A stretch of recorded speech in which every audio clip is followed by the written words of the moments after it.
Hello everyone, welcome to Everyday Essential series of Shantha Lakshmi IAS Academy, where we are going to discuss the essential or the important topics from the Hindu, the Indian Express, as well as other government websites, especially with respect to the prelims perspective.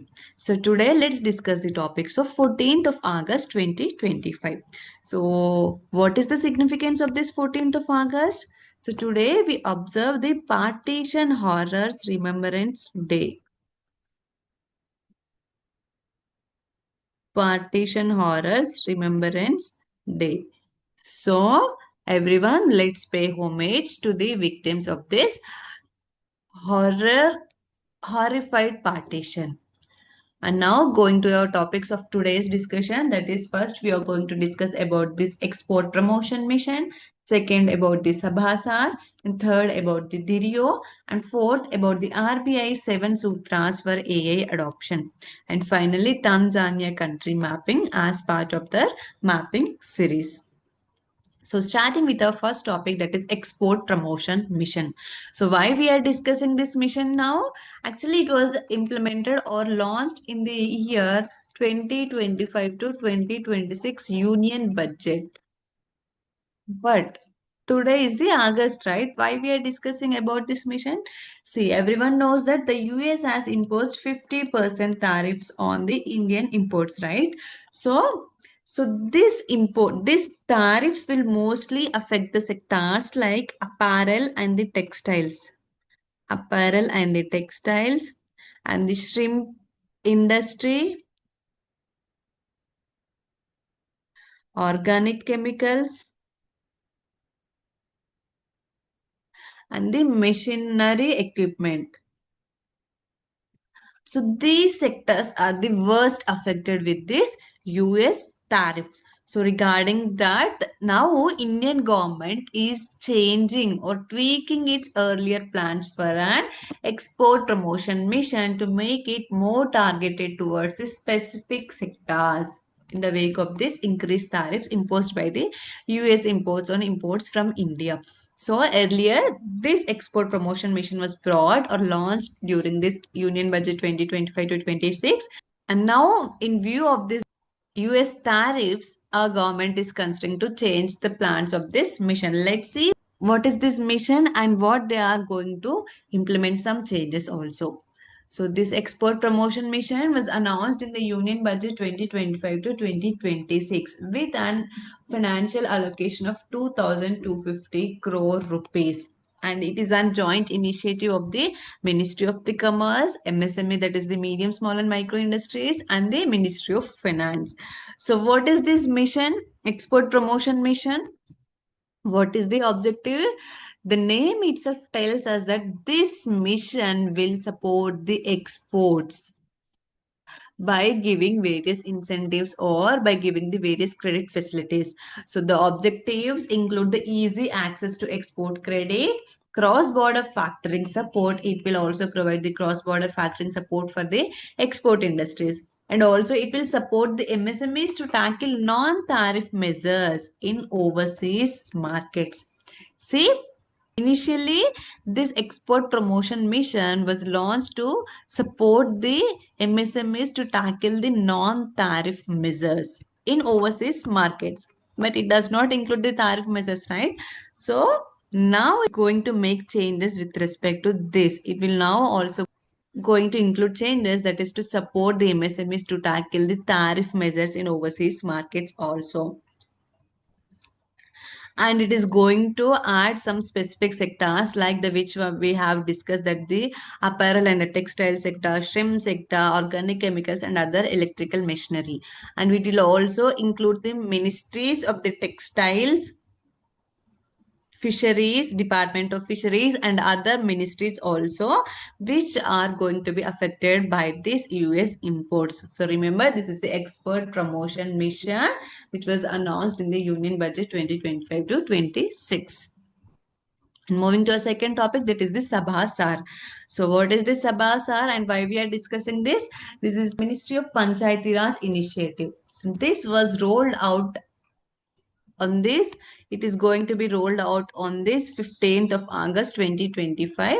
And this Sabasar is an artificial intelligence AI based tool which is designed to automatically generate the structured minutes of meeting from Gram Sabha and other Panchayat meetings. So we'll see what is this Sabasar in detail. So it is an initiative of the Ministry of Panchayati Raj and is an AI tool which is based on the natural language processing. Natural language processing. So what it will do? It will generate automatically. This tool will automatically generate the structured minutes of meetings from where the Gram Sabha videos and the audio recordings. So we have this Gram Sabha and the meetings are conducted in this Gram Sabha. So regarding that meetings, initially, the Gram Sabha members or the Gram Panchayat members have to manually update the proceedings of that meetings. But with the Sabasar, what it will do, it will automatically generate these minutes of meetings from Gram Sabha videos and audio recordings and will give the summary also. And it is being implemented as a pilot project in the Tripura, in the first state, that is in Tripura. Remember Tripura.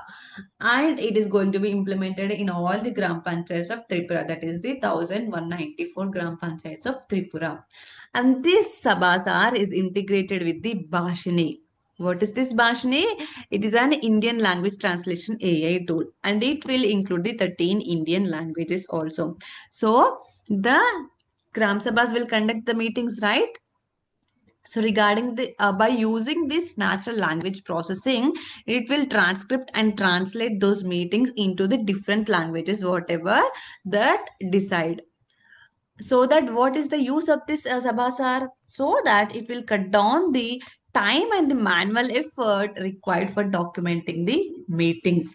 So as I said already, the Gram Sabha meetings after it conducted, the functionaries have to manually record their meetings, what we have discussed today and what is the outcome, so that they have to invest huge time. So if the AI tool will come in that in their place and it will automatically generate, so that their time and the manual effort will be saved. And this time, the time of this recording, the Gram Panchayat members or the functionaries can be used for the effectively used for solving other governance related problems where the manual process is required. So this is about the Sabasar. And remember, it was initially launched as a pilot project in Tripura and it will going to be launched in other states as well. Now coming to the third topic, that is Dhirio or Dhiri also. So what is this and why we are discussing this? See, calling this Dhirio as an integral part of Goa's cultural fabric, the Goan MLAs across the party lines demanded the legalization of this bullfighting, locally known as the Dhirio or Dhiri. So from this we can say that this Dhirio is the bullfighting which was banned by the High Court under this Prevention of Cruelty to Animals Act 1960. So regarding that, the MLAs across all party lines have demanded to include this or to legalize this Dhirio because it is a part of this Goa's cultural fabric. Let's see what is this Dhirio in detail. So this Dhirio is a bullfighting of Goa. Remember the state names, it is a bullfighting of Goa. And now what is your homework? You have to know what are other bullfightings of other states.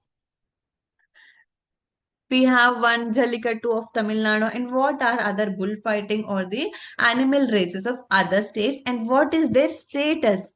Are they banned or are they legalized in that particular states? You have to know about this. And it is a custom to organize the fights after every harvest season. So these bullfightings will happen after every harvest season. And this Dirio is also part of every church fest. See, Goa is a Christian state, right? There are many, the population of Christians are more in this Goa. So this bullfighting is also part of every church fest. And this bullfighting, this video dates back to the Harappan era. Harappan civilization also bullfighting was used as a sports and the entertainment. And what is the status of this video? So the High Court banned this video in 1997 by considering the cruelty to animals. And what is the process? See, this bullfighting begins with the two bulls that will dash at each other first, and they will lock their hands. And after that, they will repeatedly charge and retreat, and they are also provoked by the trainers behind. These bulls not only independently fight each other, but they are provoked by the trainers, their trainers also, by following them.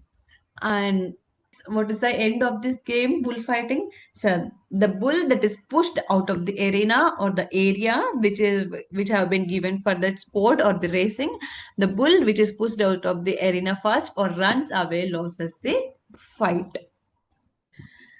So it does not include any death of the bull. In Spain, how it will be declared, or how the bull is declared as a winner means, in Spain, in the bullfighting, they will declare whichever the bull first dies because of this fight, the other living bull will be declared as a winner. But here in this video, there is no death of the bulls.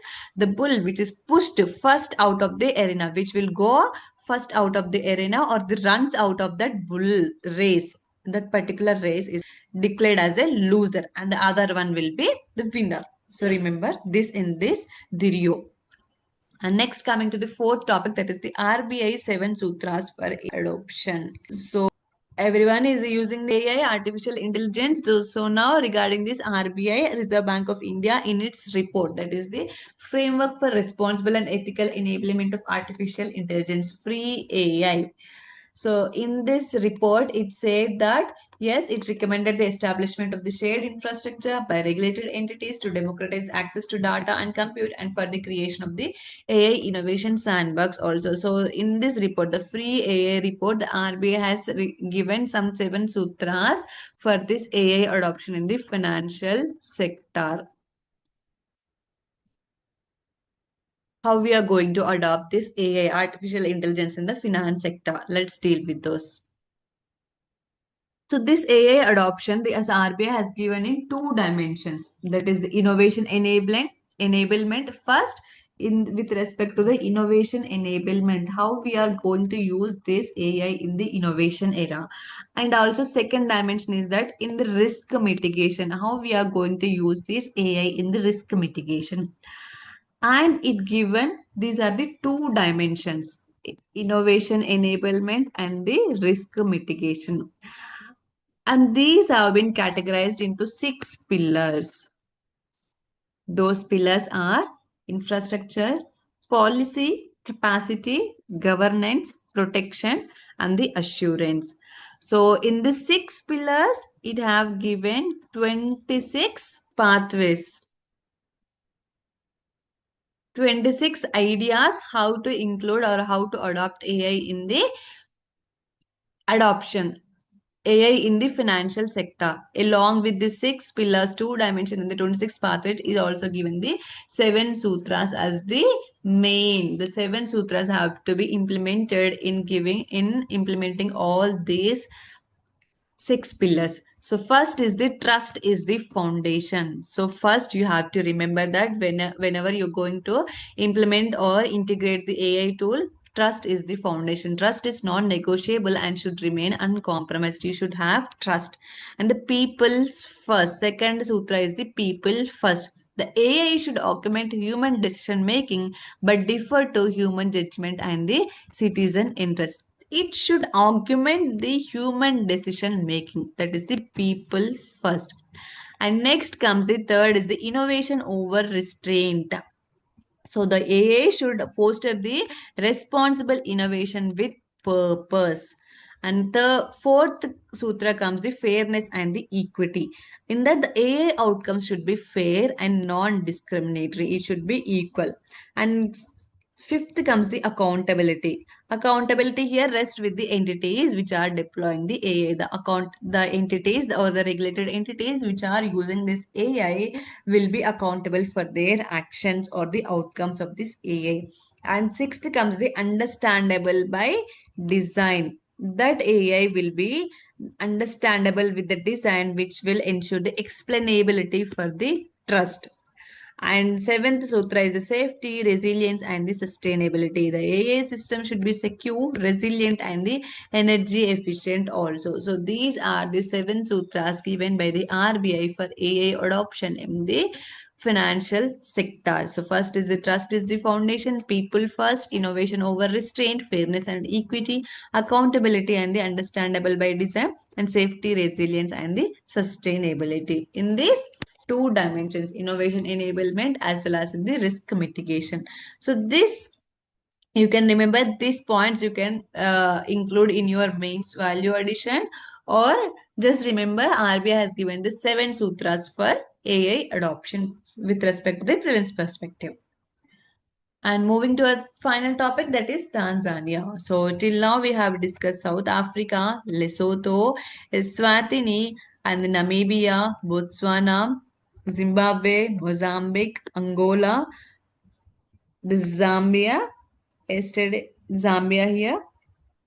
And now we are going to discuss about this Tanzania. So this Tanzania is a country in the East Africa. Its capital is Dodoma. And its borders are, see, it has many borders. Mozambique, Malawi. Okay, sorry. Yesterday we also discussed this Malawi also. Here it is Malawi. And Mozambique, it's coming to the boundaries. Mozambique, Malawi, Zambia, DRC, Democratic Republic of the Congo, Burundi here, Rwanda here, Uganda on its northwest, and Kenya on its northeast. And it is situated south of the equator. See here, you can see it is the equator, and this Tanzania is situated south of the equator. And Mount Kilimanjaro, the famous Mount Kilimanjaro is also situated in this Tanzania only. Coming to the rivers of this Tanzania, Ruvimi River, Rufuji, Wami and the Pangani. It is mainly drainaged by fed by the lakes only. That is the Great Lake Tanganyika, Victoria, Nyasa, ASC and the Manyara. Remember, these lakes belongs to the Tanzania which are important. Tanganyika, Victoria, Nyasa, ASC and the Manyara. So that's all for today. Thank you.